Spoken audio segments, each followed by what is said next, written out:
Biarkan saja, Ara. Aku tidak terganggu. Serga Rendra.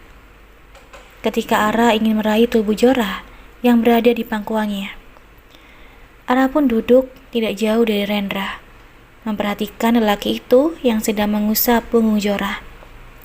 Makin lama Jorah terlelap dalam dekapan Rendra. "Apa mantan suamimu sering menemui Jorah?" tanya Rendra penasaran. Menurut Bayu, Ara sosok perempuan yang pengkhianat. Bekerja sebagai kupu-kupu malam.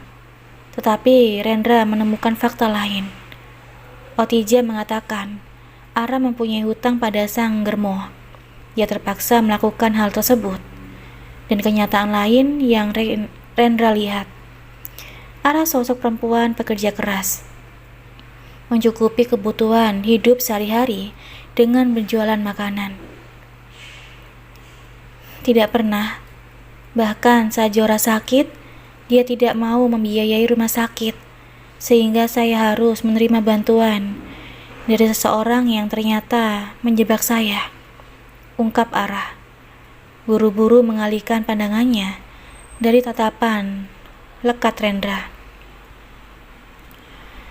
Saat melihat Jorah tidur seperti itu, saya kadang menyesal telah melahirkannya di dunia, mempunyai ayah kandung yang tidak bertanggung jawab. Saya pernah menyesal mengapa dulu ngotot ingin hamil, sementara mantan suami tidak menginginkan kehadiran anak. Rendra melihat kilat kesedihan, kemarahan, dan tidak berdaya di sorot mata Ara, yang kemudian berubah kilat kebahagiaan saat menceritakan Jorah adalah hal yang terindah. Kalau tidak ada Jorah, mungkin saya gantung diri. Ara tertawa sumbang. Terlalu bucin dan bodoh hingga diperdaya dan dimanfaatkan mantan suami, membiayai kuliah dan kebutuhan hidup saat ia pengangguran. Semua dibalas dengan perselingkuhan dan fitnah dari ibu dan adiknya. Itu masa lalu, Ara. Maaf membuatmu sedih, kata Rendra. Dia ingin sekali memeluk Ara, memberikan perlindungan. Maaf, waktu itu aku tidak mempercayai ucapanmu. Ara memandang Rendra. Ingatan malam itu melintas, membuat dirinya rikuh. Oh ya, aku mengirim formulir pendaftaran perlombaan lewat pesan. Rendra mengalihkan pembicaraan, menghilangkan kecanggungan. Saya jangan bilang ini itu sebelum mencobanya, sela Rendra. Setidaknya lakukan ini demi Jorah. Jorah melihat sebentar. Rendra membelai rambut ikal batita dalam pangkuannya. Aroma wangi bedak bayi dan minyak telon menelisik hidungnya. Rendra berdiri, berjalan memasuki kamar Ara, merebahkan malaikat kecil di pembaringan. Ara yang mengikuti di belakang, berhenti di ambang pintu. Bayu bahkan tidak pernah memperlakukan Jorah penuh kelembutan. Bagaimana kondisi hidung Pak Rendra? Ara tersenyum kikuk. Tidak ada yang perlu dikhawatirkan, Ara, jawab Rendra. Suaranya sangat pelan. Saya pikir terjadi sesuatu karena seminggu lebih. Oh, tidak. Ara cepat menyadari kekonyolannya. Dia lantas meninggalkan kamar. Rendra juga keluar kamar. Aku pergi ke Amerika karena urusan pekerjaan. Pak Rendra sudah makan? Ara mengabaikan ucapan Rendra. Aku sudah ada janji makan malam dengan kolega. Aku kesini karena pulpen. Oh, karena pulpen. Mendadak Ara tidak suka pulpen milik Rendra. Pulpen itu dari ibuku. Aku pergi dulu. Sampai jumpa. Iya, lain kali jangan bicara formal. Aku, kamu, dan panggil Rendra saja. Pintar, Rendra. Iya, Rendra tersenyum, simpul. Ternyata Ara mengkhawatirkan dirinya. Kalau menghilang lagi, apakah Ara akan rasa gelisah? Lastri turun dari taksi yang mengantar ke rumah yang diakui milik Danu. Dia memandangi rumah berpapar besi yang kelihatan ada aktivitas. Ada lelaki yang membawa paralon dan pekerja lain. Ada renovasi seperti yang dikatakan Danu. Liatin apa, Bu? Perempuan bernama Sri menegur Lastri. Itu rumah siapa ya? Bagus banget. Lastri berpura-pura bertanya. Itu rumah milik Pak Danu Bekti. Oh, kamu bekerja di rumah itu? Aku ART di rumah sebelah. Mari. Senyum mereka terbit di bibir Lastri. Dia lega. Danu tidak berbohong. Bunyi klakson membuat Lastri terkejut. Ia membalikkan badan. Seunit mobil sedan hitam berhenti. Ibu, kok ke rumahku? Kepala Danu keluar dari kaca mobil yang terbuka. Itu ingin bertemu dengan orang tuamu. Lastri beralasan. Orang tuaku sebenarnya tidak menyetujui pernikahan dengan Dewi, makanya tidak datang, ucap Danu. Loh, kok bisa? Bukannya waktu bertemu pertama kali, orang tuamu setuju? Lastri tidak mengerti. Sudahlah, Bu, ayo masuk. Danu mau mengajak makan, pinta Dewi. Lastri buru-buru masuk ke bagian kursi belakang mobil. Sebenarnya masih curiga kenapa orang tua Danu tidak setuju. Namun Lastri menepis semua itu. Danu memandang mertuanya dari kaca spion bagian tengah. Senyum tipis terulas. Untung saja dia mengetahui rencana Lastri. Untung saja rumah Jalendra memang ada perbaikan. Karena yang Danu dengar, rumah tersebut akan dijual. Ia membayar Sri supaya mengatakan itu rumahnya. Setidaknya Danu masih aman. Rendra mengamati mobil yang masuk perkarangan rumahnya melalui kaca jendela di ruang keluarga.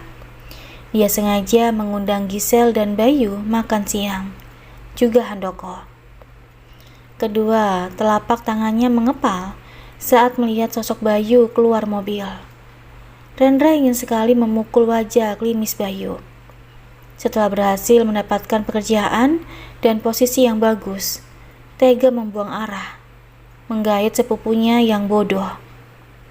Rendra juga muak dengan ibu dan adiknya Bayu, ingin menyiksa mereka secara perlahan. Wah, Ren, ada angin apa mengundang kami makan siang? Gisel mencium kedua pipi Rendra. Sudah lama kita tidak makan bersama. Tugas Rendra. Bagaimana kabarmu, Bay? Sehat. Bayu memandang Rendra yang mempunyai wajah setenang air yang tidak bisa ditebak. Mereka berempat duduk di kursi meja makan, mulai menyantap hidangan yang tersaji. Kenapa kalian belum berangkat bulan madu? Tanya Rendra. Tidak diizinin dokter, karena usia kandunganku masih rentan. Gisel berari segelas air putih. Aku harap Bayu tidak melupakan anaknya dari mantan istri. Sebagai lelaki sejati harus bertanggung jawab. Aku paling tidak suka dengan lelaki yang melantarkan anaknya, kata Rendra. Rendra, kan Bayu sudah bilang mantan istrinya selingkuh dan anaknya bukan anaknya, tapi Gisel. Iya Rendra, kenapa membahas yang sudah-sudah? Handoko menimpali. Lakukan tes DNA, biar aku percaya. Niko, panggil Rendra. Niko yang berada di seberang ruangan menghampiri sang tuan. Ambil sampel dari rambut Bayu, juga anaknya. Perintah Rendra, bawa ke lab. Baik pak. Niko mencabut rambut Bayu. Dia permisi dulu sebelum mengambil beberapa helai rambut Bayu. Bayu tidak mampu berbuat apa-apa. Yang jelas, dirinya akan celaka jika kebohongannya terbongkar. Aku kecewa padamu, Rendra. Giselle melempar serbet di meja. Aku juga kecewa padamu, karena bucin pada lelaki seperti Bayu. Buktikan kalau suamimu lelaki yang bertanggung jawab. Rendra menancapkan pisau di tengah daging stik. Kami pulang. Giselle menarik lengan Bayu. Sebaiknya paman mengawasi Bayu demi keselamatan Giselle. Dia bekerja, bukan tentang pekerjaan, tentang masalah moral. Tidak ada namanya mantan anak. Tegas Rendra. Rendra melempar serbet di meja. Tes DNA hanya untuk menggertak Bayu. Rendra ingin melihat apa yang akan dilakukan suaminya Giselle. Niko, antar aku ke rumah Jalendra.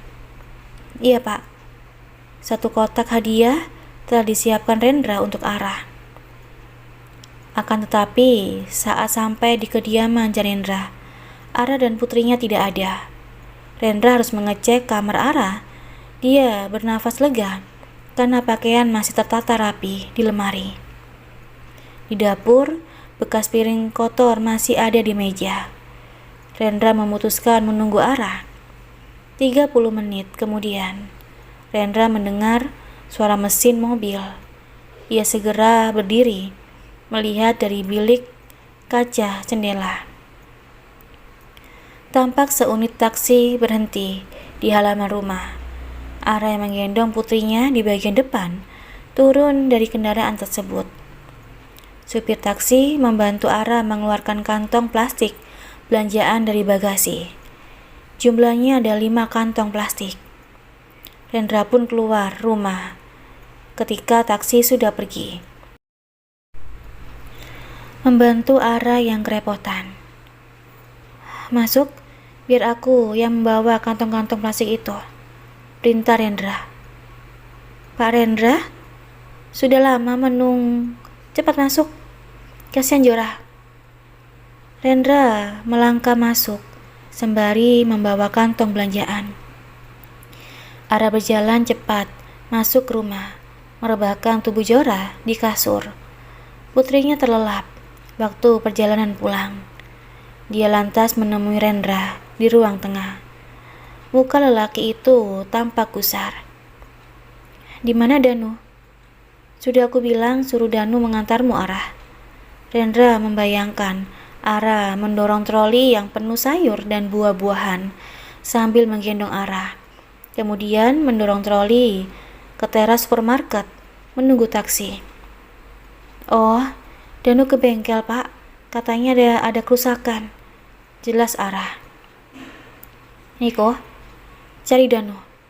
Perintah Rendra. Kalau dia berbohong, gantung saja dia. Ara terperangah melihat sisi lain Rendra saat marah, seperti beruang yang menyeringai tajam. Pak, saya sudah terbiasa melakukan pekerjaan berat, ujar Ara. Aku tahu itu, sahut Rendra. Aku khawatir pada Jorah, bukan kamu. Kedua mata Ara mengejipkan 2 kali. Tentu saja, Rendra tidak mengkhawatirkan dirinya. Rendra menaruh kotak hitam berpita merah di meja. Untukmu. Saya, Pak? Ara menunjuk dadanya sendiri. Memang siapa lagi yang ada di ruangan ini? Rendra mengembuskan nafas. Ara bersimpu di depan meja, membuka kotak hitam tersebut. Wajahnya terangkat menatap Rendra yang masih gusar. Kesabaran lelaki itu ternyata setipis tisu. Ini laptop dan apa? Tanya Ara agak takut karena Rendra moodnya sedang jelek. Pen tablet, supaya kamu bisa menyimpan hasil desain langsung ke laptop. Tidak perlu buku sketsa, jelas Rendra. Ini harganya mahal, Pak. Aku tahu. Iya. Tuhan, lirih Rendra. Kalau dikasih hadiah jangan protes, mengerti? Sudah aku bilang jangan panggil aku Pak, dan jangan menggunakan kata saya. Rendra berjalan ke arah kamarnya. Pak Rendra, apa lagi? Rendra membalikkan badannya. Aku tidak tahu cara menggunakannya.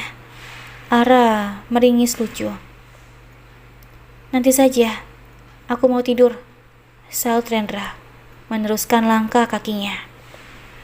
Ara memandangi sosok Rendra yang hilang di balik pintu kamar. Kemudian beralih pada laptop dan pen tablet. Terima kasih, Ren, ucapnya pelan.